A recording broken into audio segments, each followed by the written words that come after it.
Okay. Good afternoon.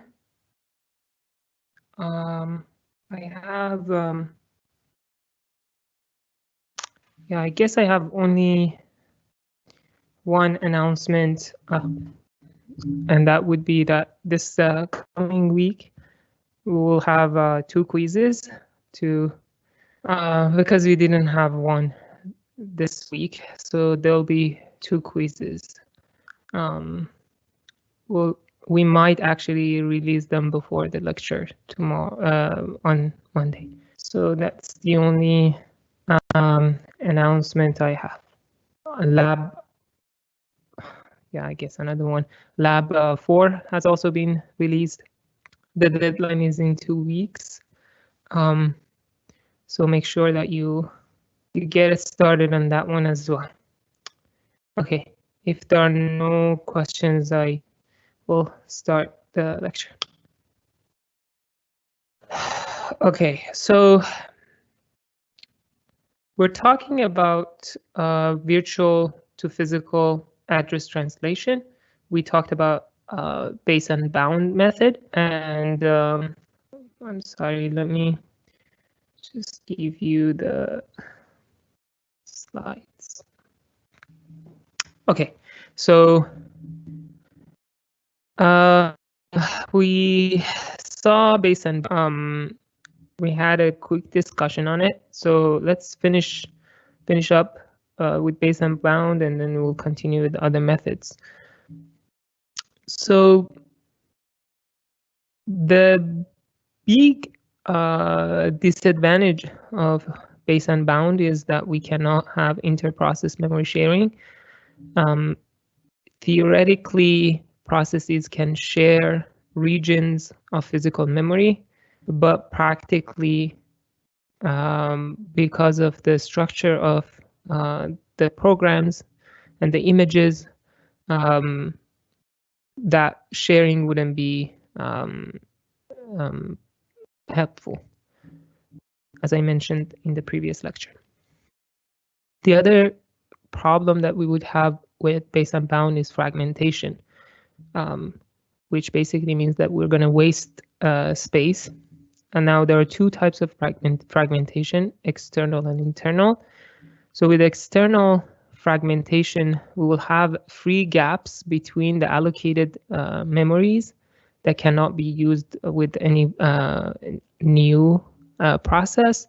With internal fragmentation, we're going to allocate a memory to a process, and that process is not going to be able to use the entire memory allocated to it, and that would waste memory. So these are 2 types. One is interprocess, one is inside each process. So this is an example for external fragmentation. Excuse me. Let's say this is the memory allocation at some point in time. Let's say process 2 finishes, we deallocate its memory. So this is in particular about base and bound, because base and bound allocates contiguous memory to each process. So a contiguous memory region will be freed as process 2 terminates. Then let's say at some point process 9 comes in, we're implementing, let's say, first fit, and we'll just fit process 9 into the first location we have.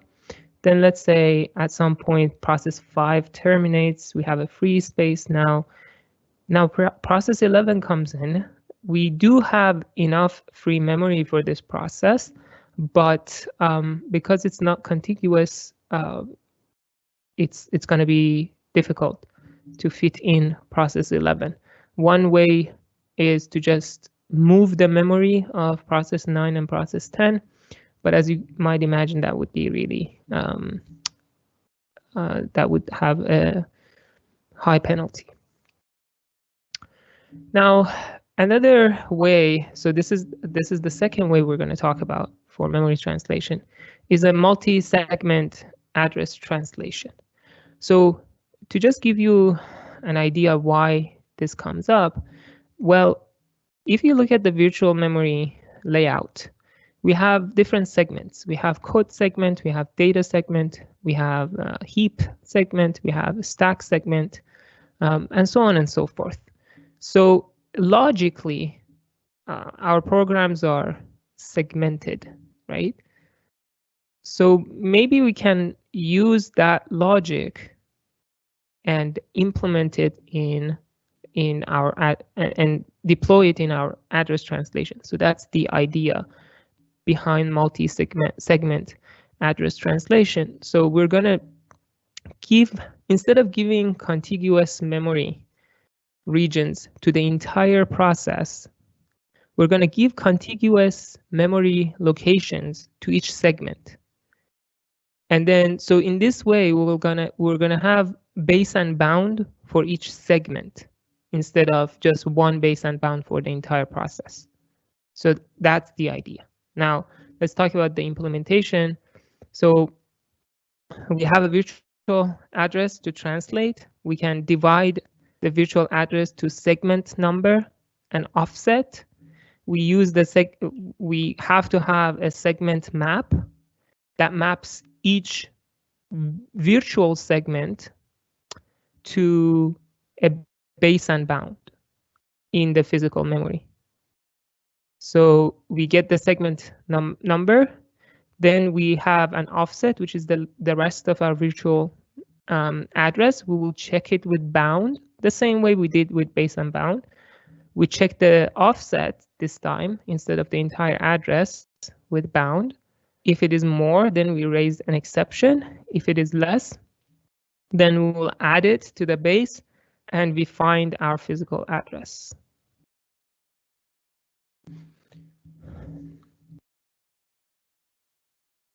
So few points. So the segment map reside in processor. So we're going to have the same way that the base and bound registers were inside the processor. We're going to now have the segment map implemented inside the processor. So we're going to have special purpose registers dedicated to segment map.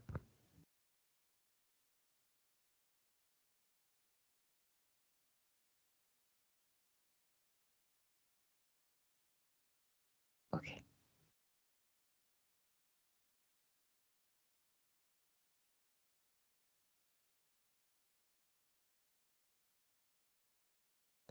So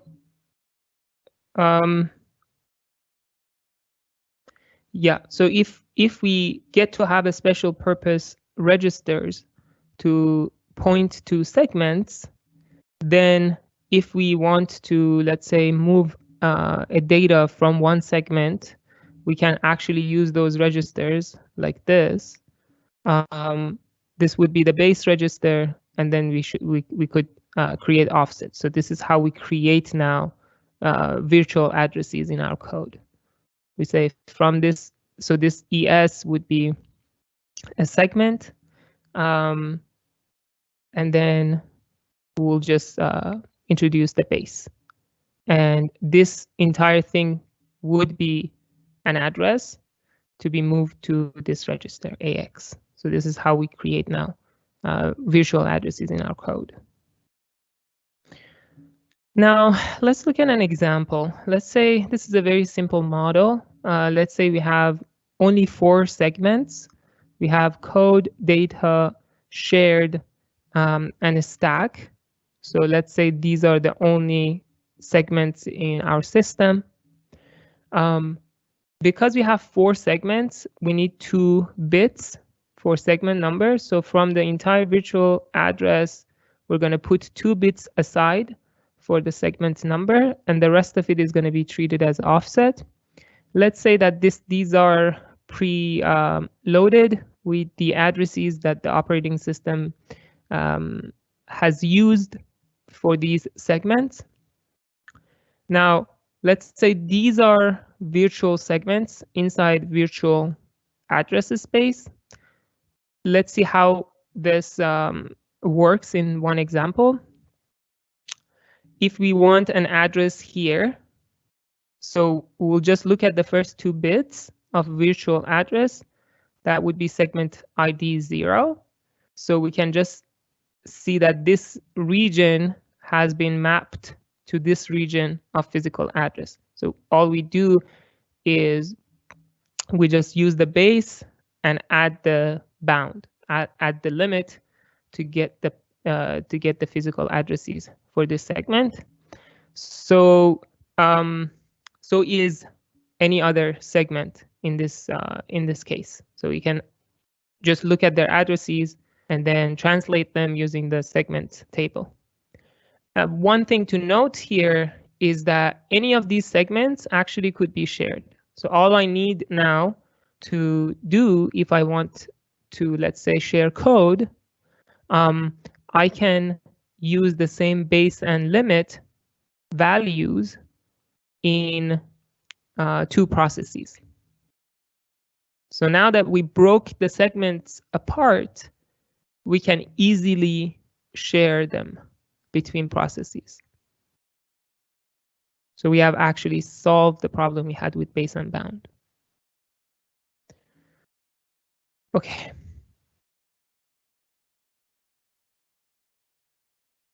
So as you can see, one more thing to note is that you don't necessarily need to have the same order in physical address that you have in virtual address. You can map these virtual segments to anywhere you want in your physical address space. There is no requirement to order them in a certain way. So let's now look at a piece of code just to see how we can run this. The same segment table I have. Now I have a piece of code, let's say.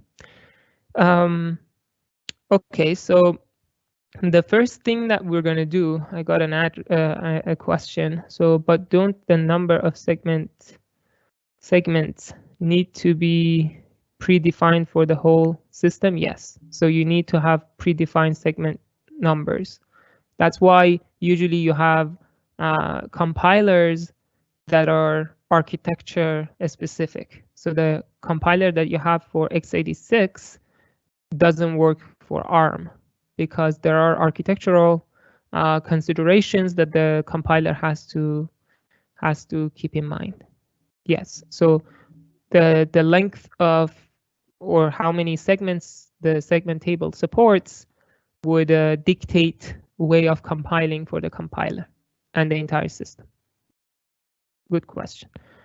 Okay, so now if you remember from the beginning, we said for every instruction, we'll need address translation to just fetch the instruction. So this instruction now PC is pointing to 0240.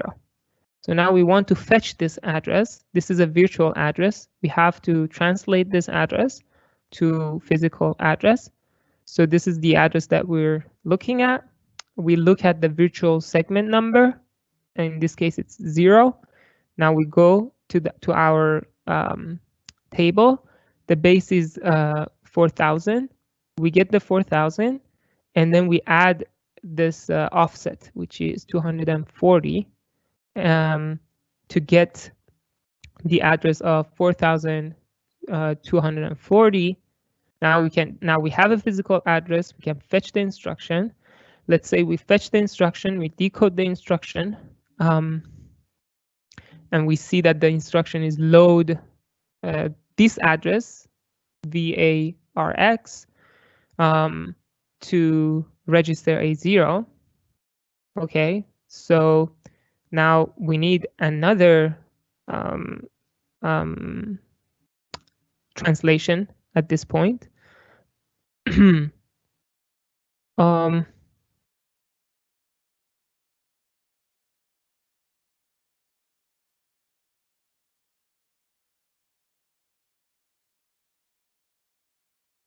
Oh, sorry. So this is actually just loading the value. I apologize. We're not loading from the memory. So we're just loading the value of VARX, which is 4,050 to A0. So we just do that. So now we move this to A0, and then we increment PC by 4. to do the next instruction. Now the new address that we have to fetch is 244. The same way we translate it to 4244, and then we decode it to be this instruction to jump to this strlen. Now, the first thing we're going to do, this strn,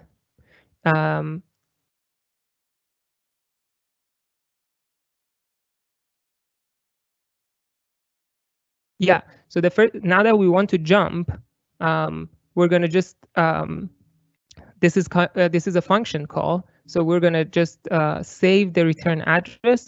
Where is going to be the return address? PC plus 4 is going to be the return address. So PC was 244, so we save 248 on our RA register, and then move the address where we want to jump to PC. So now PC becomes the address of strlen, which is 0360. Now next, we need to decode a new address, which is the address that we're jumping to. We will translate it as before. We fetch it, we decode it, we realize that this is what we want. Sorry. Okay. Now, again, we're just going to move this 0 to V0. Then we increment PC to 364. We again translate it and fetch it and decode it. Now it's LB. Now this time here, we're going to go to memory using the address that is stored in A0. So far, all these instructions only needed one translation per instruction to just fetch the instruction. Now that we have a load and an address inside memory, we need to, so we have already translated once to get the instruction. Now the second move that we have to make is to translate the address that we have in A0 to a physical address, because we want to go inside in the memory and bring data. So what is in A0? In A0 we have 4050. We need to load a byte from that address. So we need to translate it. So to translate this address, this is going to be 4050. So I think one thing that I assume that you guys know is what this notation actually means, 0x. This is in hexadecimal. So each number translates to 3 bits. So that's how we do it. So 0 becomes 0000. 5 is, sorry, each one translates to 4 numbers, to 4 bits. So I have a typo here. Sorry. Okay,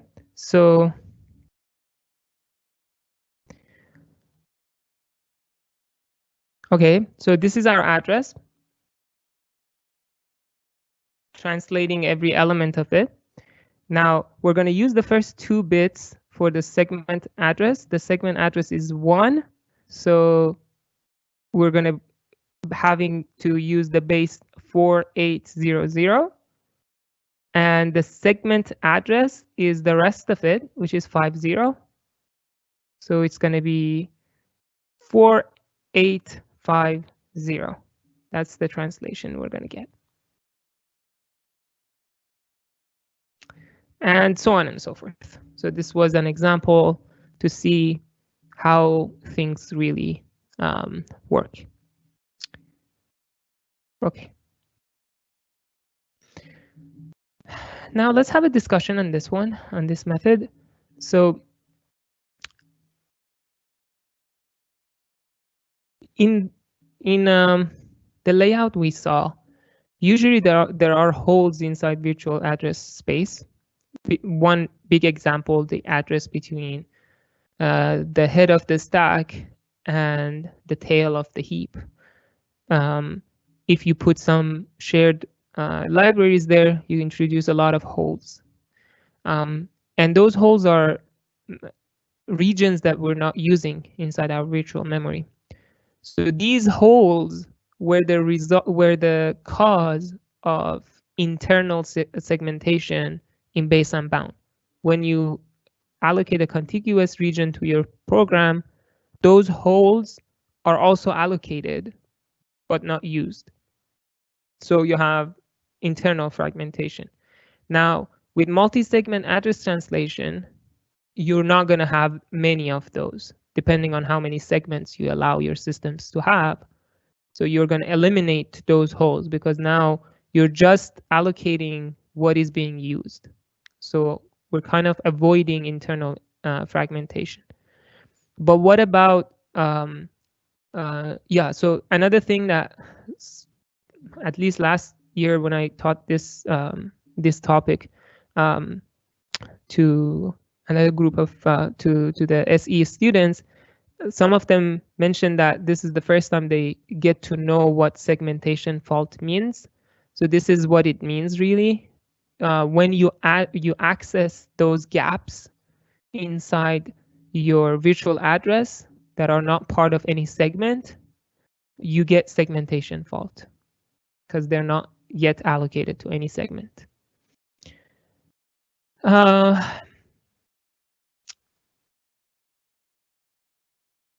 So another question to be asked is it okay to address anything outside the valid range that is allocated to you? Basically, these gaps. Are there cases where we access an address that is not allocated and it's okay to do so? And you shouldn't actually get segmentation fault. And the answer is yes. So that's how we grow our stack and how we grow our heap. So you could start by allocating a little bit of stack. And then if the stack grows, if a stack pointer is incremented outside the boundary that it's been allocated to, then a segmentation fault happens because now a stack pointer is pointing to some region that is not allocated to it.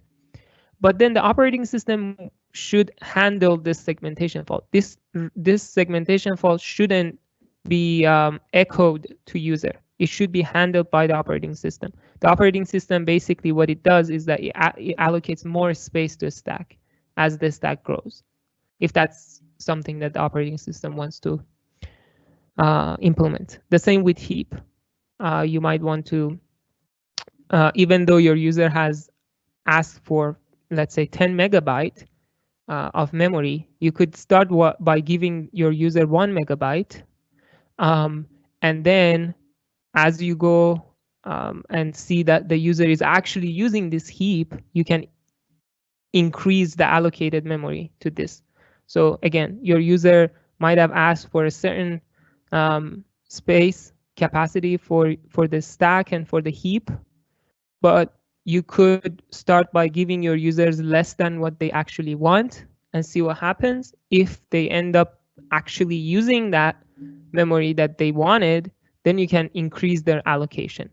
And increasing their allocation sometimes just means that you change the limit, but sometimes it might mean that you need to move your segment if there is no space to extend your limit.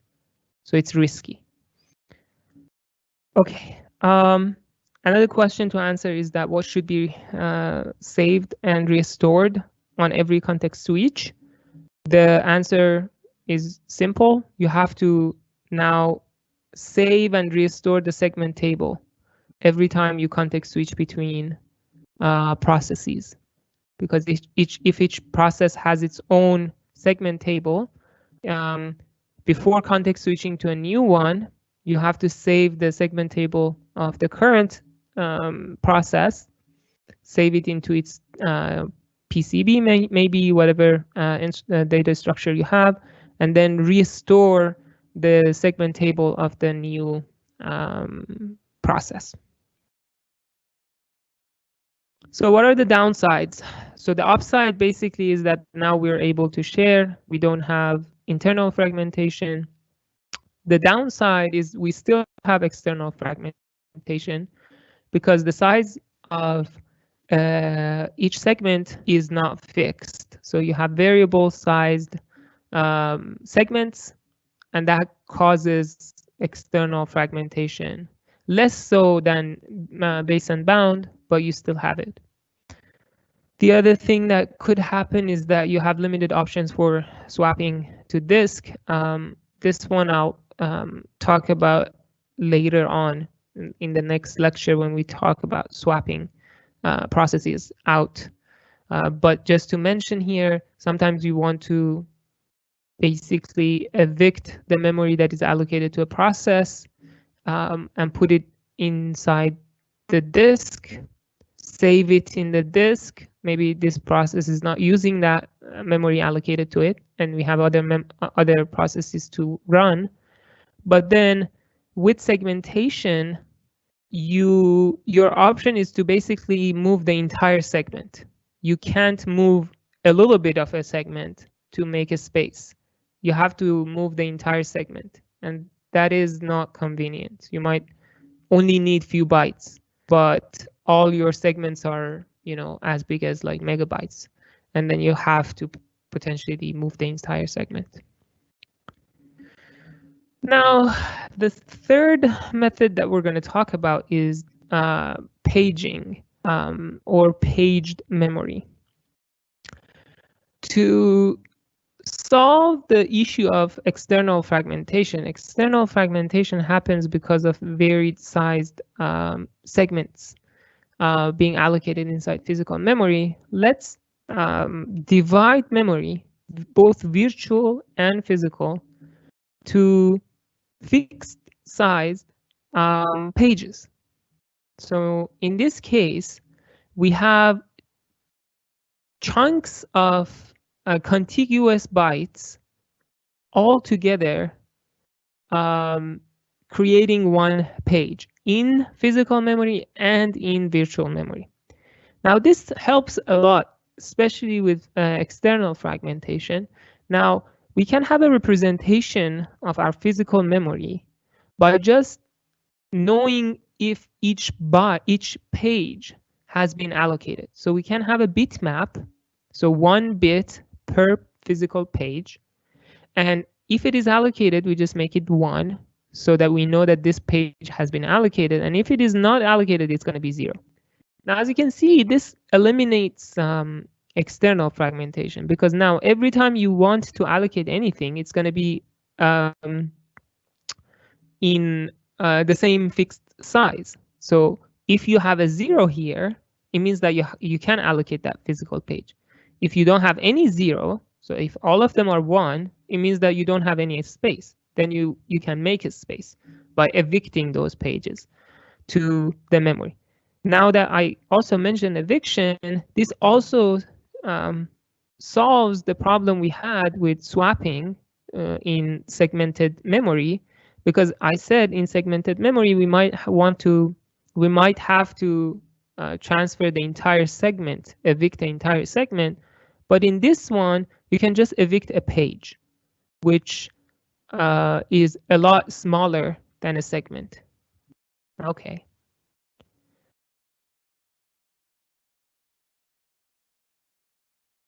Now, if we make our pages as big as segments, then we're basically where we were. So we want to have a small pages, right? Because if pages are as big as a segment was, then we're basically back to segmentation. And we create,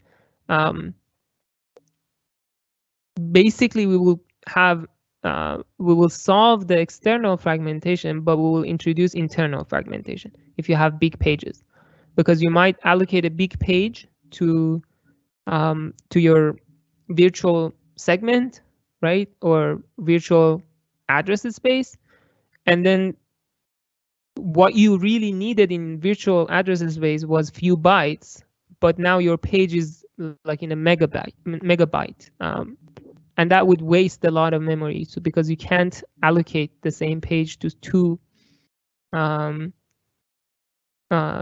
can't allocate it to multiple regions. That would create internal fragmentation. Okay, so let's look at an example. How can we implement this now inside our processors?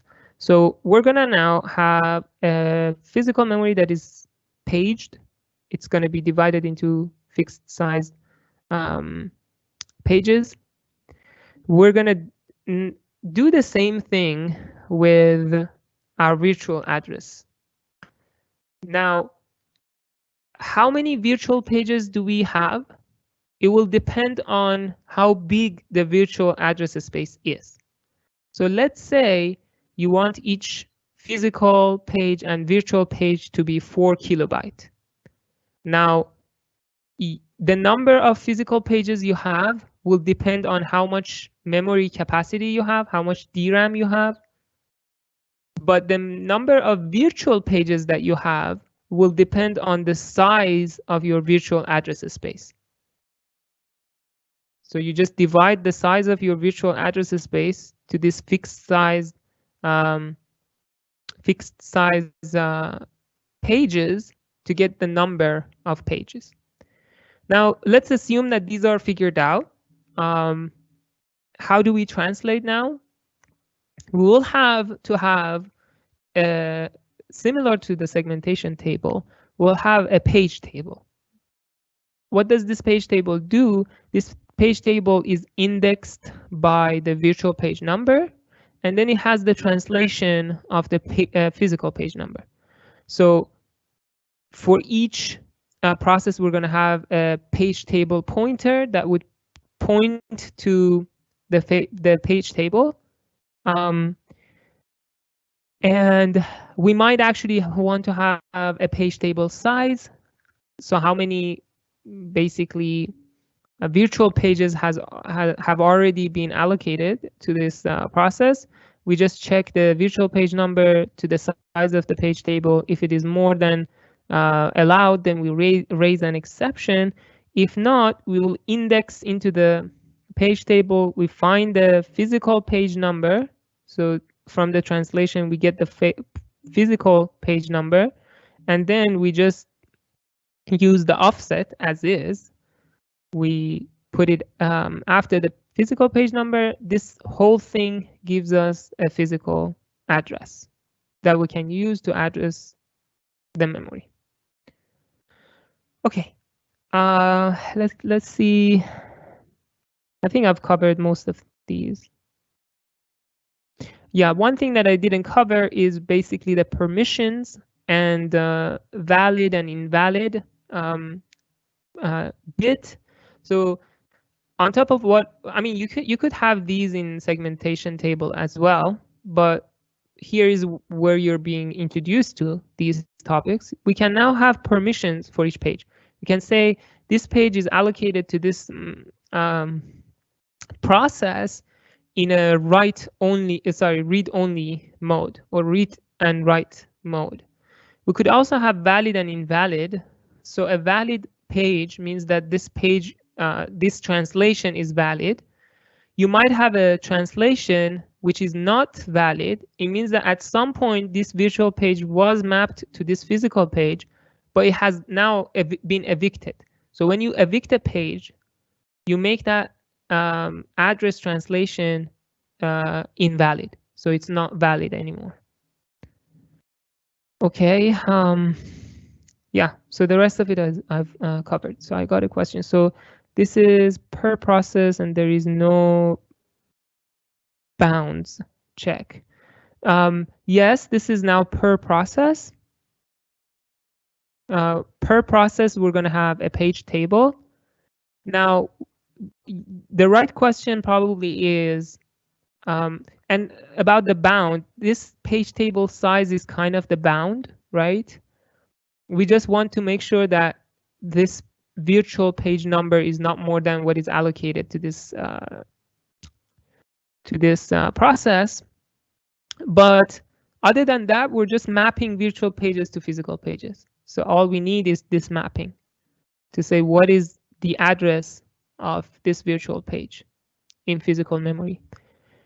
Now, in terms of where we're storing these, so this page table pointer is probably a register inside your processor. So the operating system, every time it loads a new process, it just changes the page table pointer to point to the page table of this process. Usually page tables are stored in physical memory. So this page table pointer basically points to somewhere inside your physical memory where you have stored this page table. We'll talk about that a lot more in coming slides.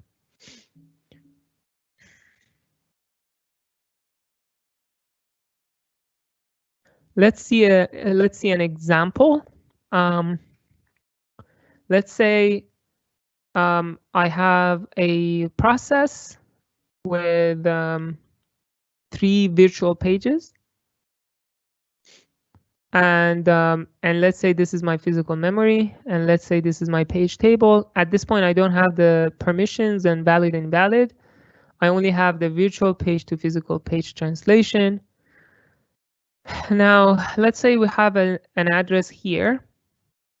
Again, as I said, each one of these numbers will translate to 4 bits. So this is the address I have. Now, what should I do to translate? Well, the virtual page number is, yeah, I take it back, sorry. So these are the yeah.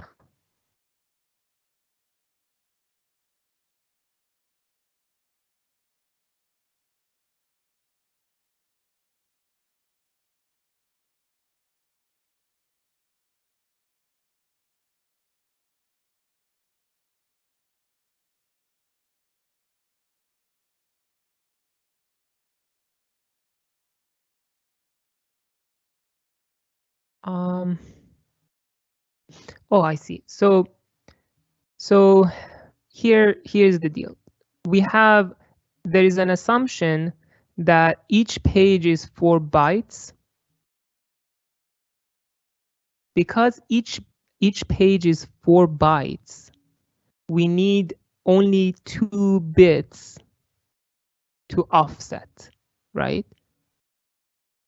4 bytes, you can offset 4 bytes by 2 bits. So what would be the offset of inside my virtual address? I only need 2 bits of my virtual address to offset and find the byte within each page, because each page is 4 bytes.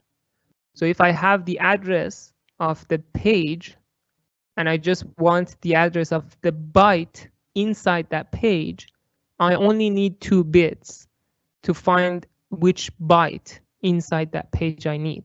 That's why when we deal with the virtual address, we will keep the first 2 bits for offset, and the rest of the bits we'll use them for virtual page number.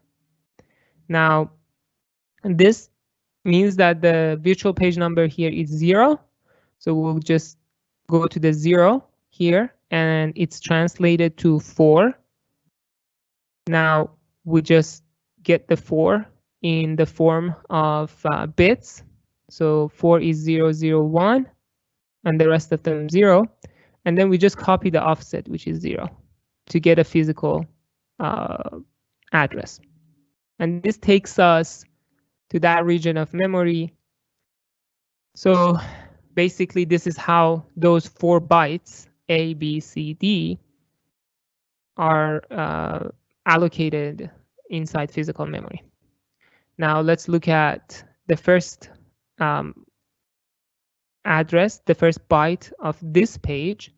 Now this is 04, so 4 translate to 0010 and 0 is 0. Now we again use 2 bits for offset and the rest of them for virtual page number. This means that the virtual page number is 1. So we go to virtual page number 1. It's translated to 3. We basically copy the offset. Now 3 is translated to 1, 1, the rest of it 0, and then offset is 0, 0. This takes us to this region of physical memory. And the same you can do with the last page. Now, which would be here. So as you can see, I can allocate now these virtual pages inside my physical memory. Both physical memory and virtual memory are paged. And just for fun and practice, I have other addresses for you to translate in the slides. I'm not going to spend time on them, so you can actually check them out, how they're translated. Okay, now let's talk a little bit about the page table and each entry inside page table. So we will call each page table entry PTE from now on. Each page table entry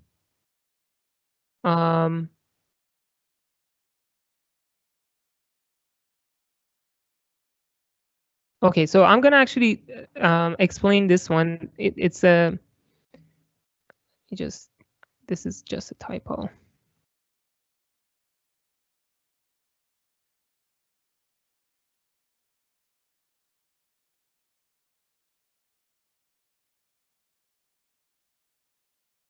Okay, so each page table entry has a pointer to the actual physical page. It also has permission bits: valid, read only, read and write, and write only. Now, this is a table showing you different permissions. So we have read, write, and execute permissions. So read, write, execute is very common for if you have a page with all 3. This could be a code or data. So you're allowing that piece to be read, written, and executed.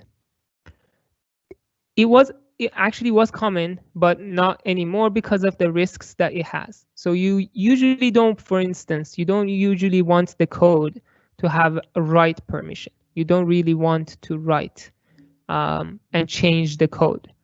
So this is less and less used, but it's still common. I've seen it. I mean, not common, but it's used. For security reasons and risks, we don't really want to have it. Now, if you have read and write without execute, this is very common this time. So this could be just your data. You can read it, you can write to it.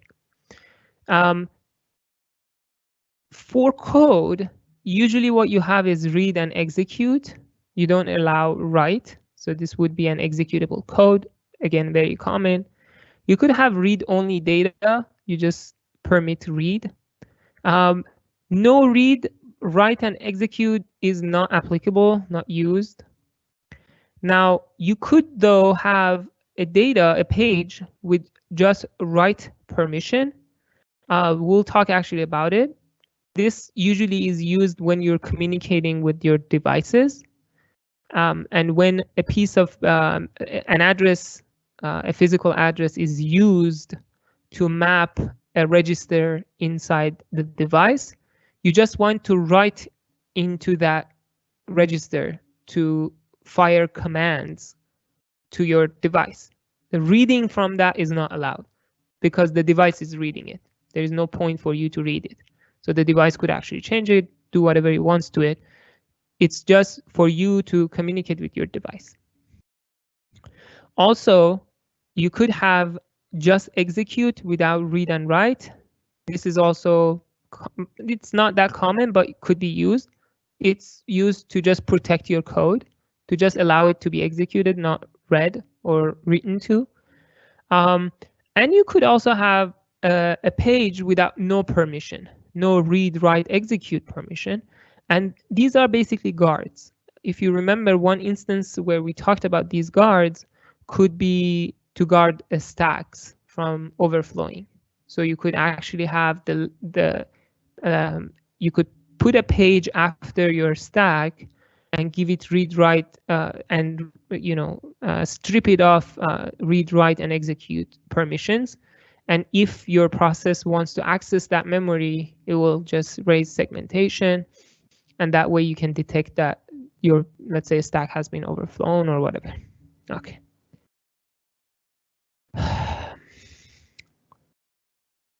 So there are cases where we can actually use these permissions to come up with nice methods.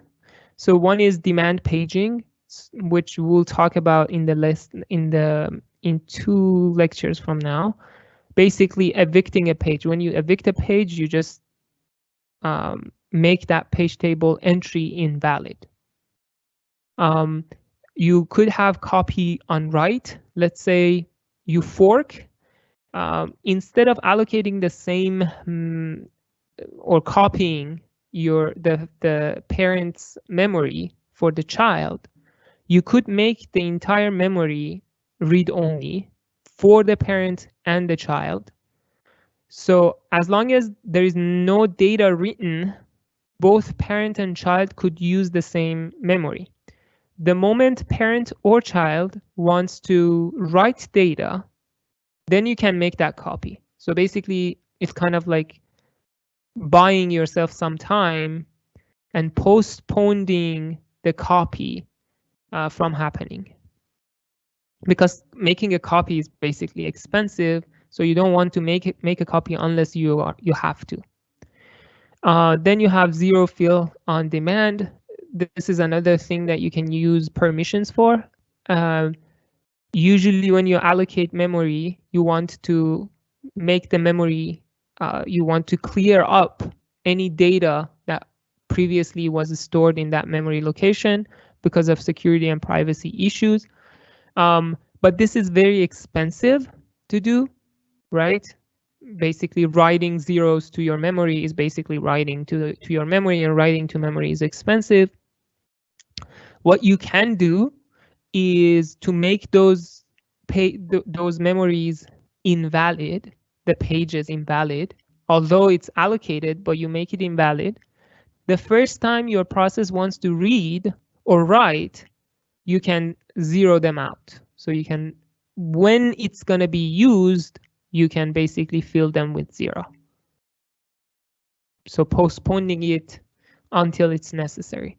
So these are basically optimizations that the operating systems could do using these bits for permission and valid and invalid. And there are more actually. I believe your book has listed a ton of them. So if you're interested, definitely look it up. Now, how do we do memory sharing in paged memory? It's very simple actually. So you could, 2 different processes could share the same page. They could have different, permissions on it. So one of them could have it with a different permission than the other, but it's just easy. You could basically have 2 different virtual pages in 2 different processes mapped to the same physical page. Let's say here, virtual page 0 in process B is mapped to physical page 5, whereas virtual page 1 in process A is mapped to physical page 5. And this way they basically share that page. Very easy. The other thing that we can do is we can update page table as we go. The page table, as I said, resides in memory. we can add new page table entries. So the number of page table entries that we can have at the beginning probably, sorry, we can not add them, but just update them, right? So you have your page table and they're invalid mostly. As you start allocating pages, you make them valid. As you evict a page, you make them again invalid. And you could also change permissions, right? A page could initially have only, as we talked just moments ago, you could make it invalid and then make it valid. You could have it with, let's say, read-only permission and then give it write permission as well. So here is an example where we want to, I think, update the stack or heap, and then as we do so, we'll make some invalid page table entries valid. So let's say the stack is initially in this region, then it wants to grow. All we need to do is to map these two new pages that now stack is using. So as the stack grows, we're going to get a segmentation fault or a page fault in this case, because these virtual addresses or virtual pages are not allocated, are not translated to any valid physical memory. So inside page fault handler, the operating system says, okay, this process had this much memory allocated to its stack. Now I can extend it. By extending it, the operating system only just uses those virtual pages and adds valid physical pages to those page table entries. So as you can now see, the stack is split inside physical memory. So it's contiguous inside virtual address space. For this particular example, it has been split into two contiguous regions. It could be split in 10 or whatever, on 1. It doesn't really matter, because now you can map any virtual page to any physical page that you want.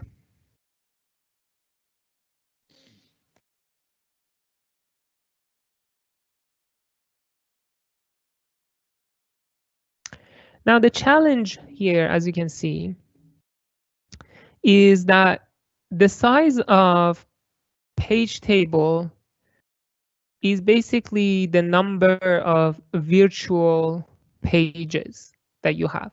So for each virtual page, you need to have a page table entry.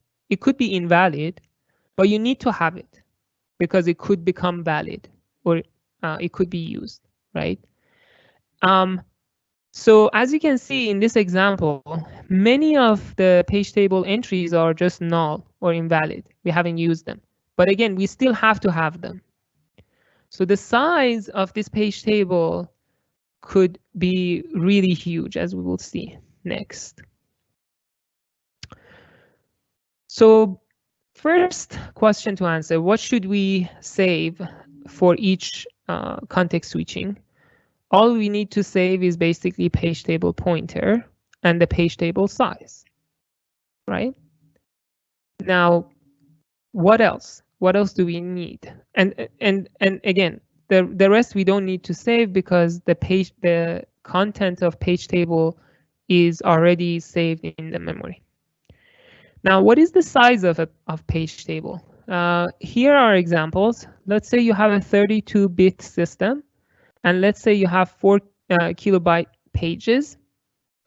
For 4 kilobyte pages, each page has 4 times 2 to 10 bytes. So basically, you need 12 bits for your offset.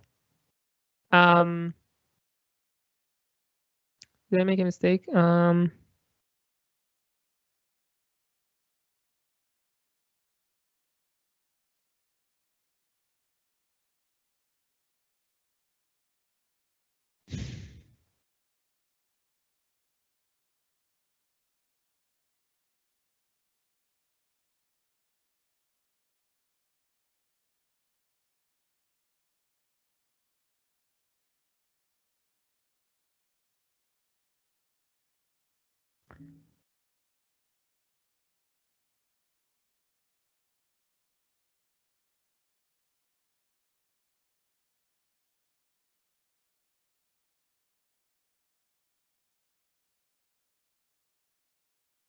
Yeah, I think this is 20.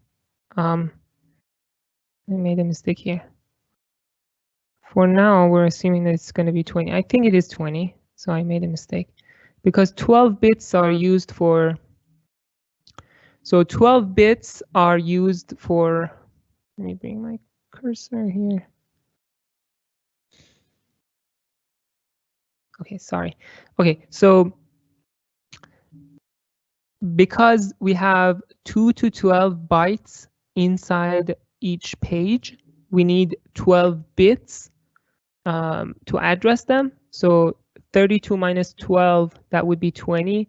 So we have 2 to 20 pages, virtual pages. That means that we have to have 2 to 20 entries. And let's say, you know, each one of them is going to be addressing your memory. So your memory bus is 32 bits, that's 4 byte. So each entry at least needs 4 byte to point to a physical page, right? So that's how much at least you need for your page table, the entire page table. Again, at least. We haven't considered permission bits, we haven't considered valid, invalid page bits, and so on and so forth, right? Okay, so that's all you need, at least. Now for the 64 bits and the same page size, again, 12 bits are being used for offset. That means that you're going to have 2 to 52 virtual pages. And now that your system is 64-bit addressable, you need 8 bytes to address your memory. So at least you need 32 petabyte of memory to just save page table. And this is a huge amount of memory. It's even more than it could be. I mean, it's technically these days the most I've seen 1 or 2 terabyte of physical memory. This is orders of magnitude more than your physical memory to just save your page table. So that's basically impractical. Now, upsides, we are able to share. Memory allocation is simple. Downsides, it's really inefficient because we need to save the entire page table, and the page table is just too big to be stored. Now you can play with these numbers by just making pages bigger. The reason we have these many entries is because of the size of our page. So maybe we could have bigger pages. But if you have bigger pages, then you will have internal fragmentation. You will allocate a big page to a process which is not going to be using it.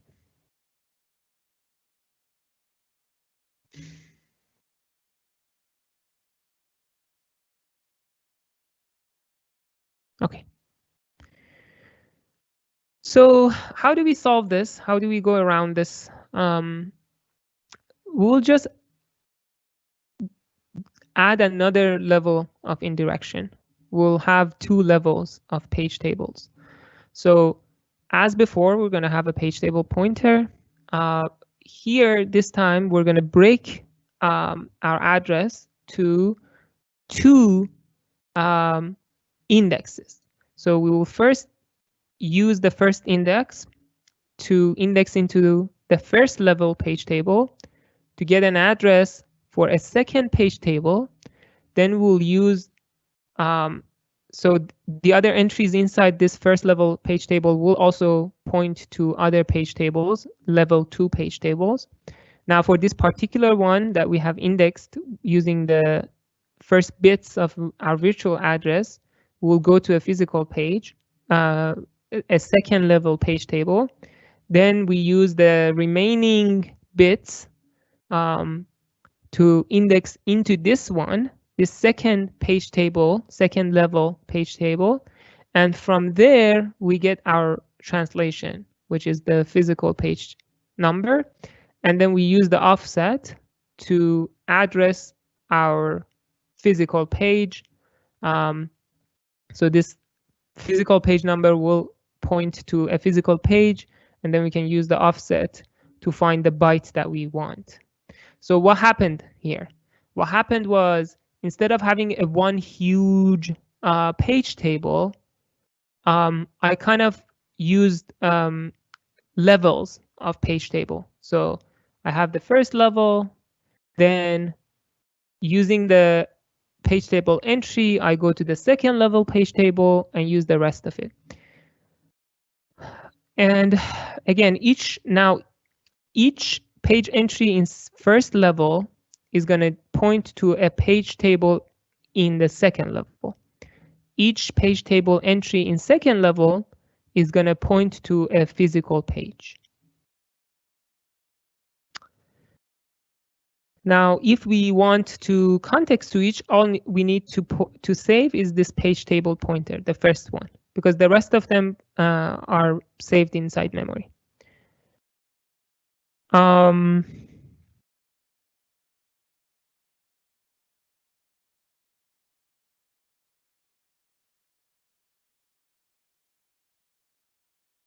The other thing that here is important, how do we save now space? What's the difference here from what we had previously? So what has happened is we are now allowing some of these, if some of these addresses are not used, some of these regions, some of these, a range of virtual pages are not used, then these entries do not need to point to anything. And by not pointing to anything, we're just saving memory. We're not keeping any memory for those page table entries. And as we start using them, as the process expands and starts using more and more of its virtual memory, we can actually add page table entries here. So the invalid page table entries here would become valid and would point to a second level page table. Okay, here is an example. Let's say we're going to use the same address space. We have 8 bits, and each page is 8 bytes. So we need only 3 bits for offset. The rest of them, let's say we decided to split it into 3 bits for page table, for indexing the first level page table, and 2 bits for the second one. So because we have 3 bits for page table entry, page table level 1, this means that we will have 8 entries in the first level page table. So this is page table level 1. It will have 8 entries only. You can see the mappings here. 0, 0, 0 is here. 0, 1, 0 is here. So basically all the ones that are allocated. Now I have 8, but I'm using only 4 contiguous segments basically. So all I'm doing here is I have only 4 of these page table level 1 entries being used. And each one of them that are being used will point to a page table level 2. And then each entry inside that page table level 2 will point to an actual physical page.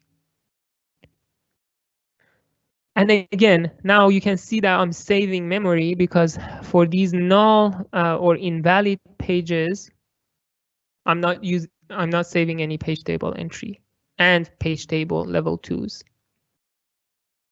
And let's say if anything expands as before, I can just go to this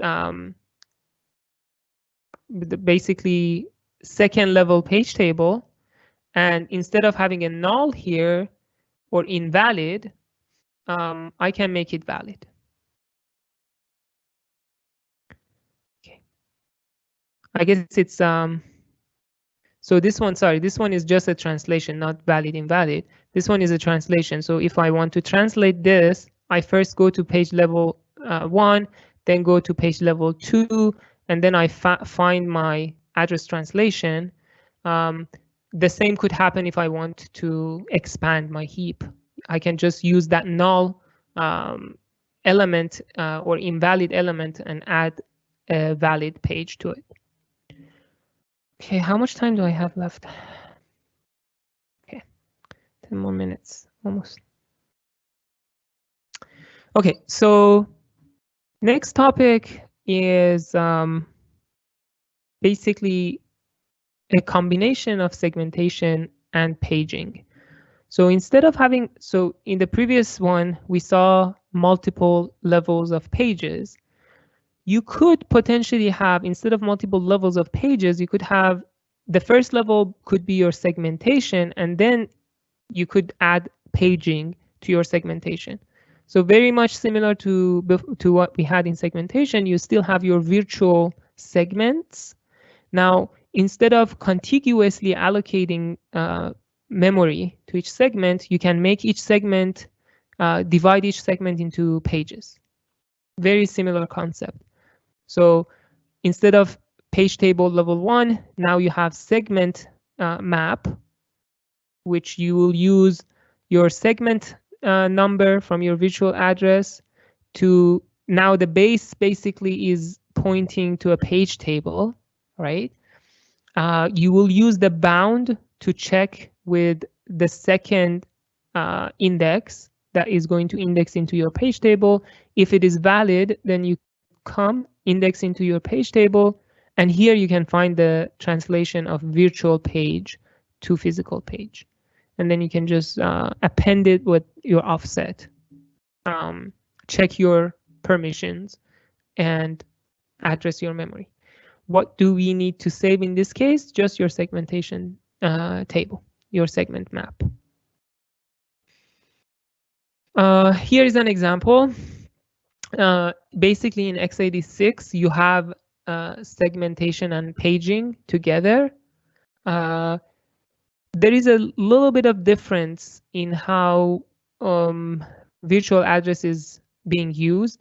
So in this slide where I'm talking about segmentation and pages, I'm using some number of bits from virtual address to index into segment map, right? So some of the addresses, some of the bits inside virtual address are being used for segment number. In x86, however, you don't do this. Instead, you have a specific registers to save your segment numbers.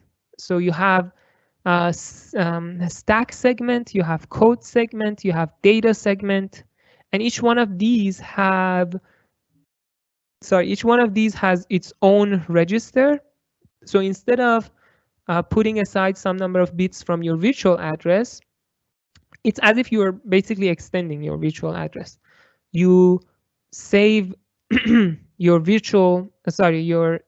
segment number in those registers, and you can now use the entire virtual address for paging. The data structure or the piece of hardware that is used for segmentation for segment table is called global descriptor table. It has all the things that you need for it to have: permissions, the length of the segment, pointer to the second page table, and so on and so forth. On any context switch, all you need to do is to save this global descriptor table register. But I actually know not just this one, but also because your segment numbers are also saved in the registers, you also have to save those registers. So yeah, I need to add, you also need to save those registers as well, your segment table, all your specific registers. I guess here we're assuming that you're saving your registers already. So on top of saving all your registers, you also need to save this global descriptor table register as well. And you could have multiple levels of page table for each segment. So you don't need to just have one big page table for each segment. You could have multiple page tables, and that's actually basically what it's done in x86. Let me show you. This is how 32-bit system x86 systems are addressed. So the CR3 points to the first level page table. You use 10 bits of your virtual address to index into your first level page table. They call it in x86 page directory. Then you use the next 10 bits to index into the second level page table. And then from there, you have an address to your 4 kilobyte memory page. Now with 64-bit systems, the x86 doesn't let you use the bits above 48, so these are reserved, they're not used. Then 9 bits are used for the first page table, a first level page table, 9 bits for the second, 9 bits for the third, for the fourth. So you have 4 levels of page table to eventually find the physical address of each memory, each virtual memory. So now here, let's pause and think about this. What are we doing here? So we have a virtual address, let's say 60 bits. We want to translate this to physical address to find the page that we are looking for. Sorry, find the byte that we're looking for. What is the cost of this translation? To just translate, I need to access my memory 5 times. So I have to access first time in page table level 4, page table level 3, level 2, level 1, level 2, level 3, level 4. That's already 4 memory accesses because these page tables reside inside memory. Then eventually I find my address, actual address, and then I can actually access it. So 4 times to just find the address I'm looking for. Sorry, 4 times to find the address and eventually the last one to access it. Very, very expensive, right? Now there are optimizations we'll talk about going forward. But one thing here, one piece that we can optimize or operating systems can optimize is that the 4th level page table, the last one, how many entries does it have? So we're using 9 bits. This means that there are 2 to 9 entries here. And each one of them is pointing to 4 kilobyte. So then 2 to 9 times 4 kilobyte, that would be 2 megabyte of memory. So this page table, the last one, can cover 2 megabyte of memory. Now come back here. What about this? Now this one also has 9, so 2 to 9. And as we saw, each pointer here is going to cover 2 megabyte. So 2 to 9 times 2 megabyte, that would be 1 gigabyte of data covered. So here we're covering 1 gigabyte, and you can actually go up. Now, why am I saying this? Well, you might actually end up allocating a contiguous 1 gigabyte of memory to your process. If that happens, if you actually allocate contiguous physical pages, then you might, instead of here in your 3rd level, instead of having a pointer to the 2nd level, you could just point to the beginning of that 1 GB and basically have a super page. Instead of like your 4 KB page, you could have a super page. That's one way of saving another level, another access to the memory for translation. We'll talk about it a little bit more. Okay, so this is example of a 64-bit page table entry. The interesting parts here, each page table entry has 8 bytes, so 64 bits. The first bit is the valid invalid, then the W is read or write. Now in the 32-bit page table entries, they didn't think about giving execute permission, so they added it in 64-bit, and as a result, it actually comes at the end. So this doesn't exist in 32-bit systems. Only for 64-bit page table entries have this not executable, no execute bit at the end. Now we have all things that we want: read, write, and execute accesses. Then you have this bit here, A, is basically accessed. So if you access a page, you can set this bit to 1, indicating that this page has been accessed recently. And we'll see how this will be used when we want to evict pages. You also have dirty bit, which would mean that you have written into this page. So if you write to a page, you can just set this bit to 1, indicating that this page has been modified ever since it has brought to the memory. Another bit that you can see that we sort of talked about is copy on write. So if you want to do copy and write on a page, you can basically use this bit. And there are more, right? I'm not going to talk about all of them.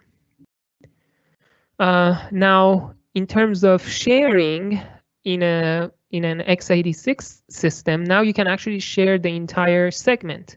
Instead of just sharing in page by page, you can basically share the entire code segment or the entire, let's say, data segment, for instance. It doesn't really happen, but unless it is a file. So anyways, so if you want to share a segment, you can actually just use the same base, use the base register in your segment table to point to the same page table, right? That's all. If two bases point to the same page table, then they basically now share everything that that page table is pointing to. How much time do I have left? Okay, I guess I'm done. It's 2:20 already. Okay, so I guess next lecture we'll finish the remaining of. Let me see how many more slides do I have. Okay, not many more. Yeah, hopefully we'll finish this this up and start talking about caches in the next lecture. So thank you for everyone who attended the lecture. Watch for the announcement for the quiz. You probably, or high probably, will have 2 quizzes this week. With that, I end this lecture and take care. Bye bye. Talk to you on Monday.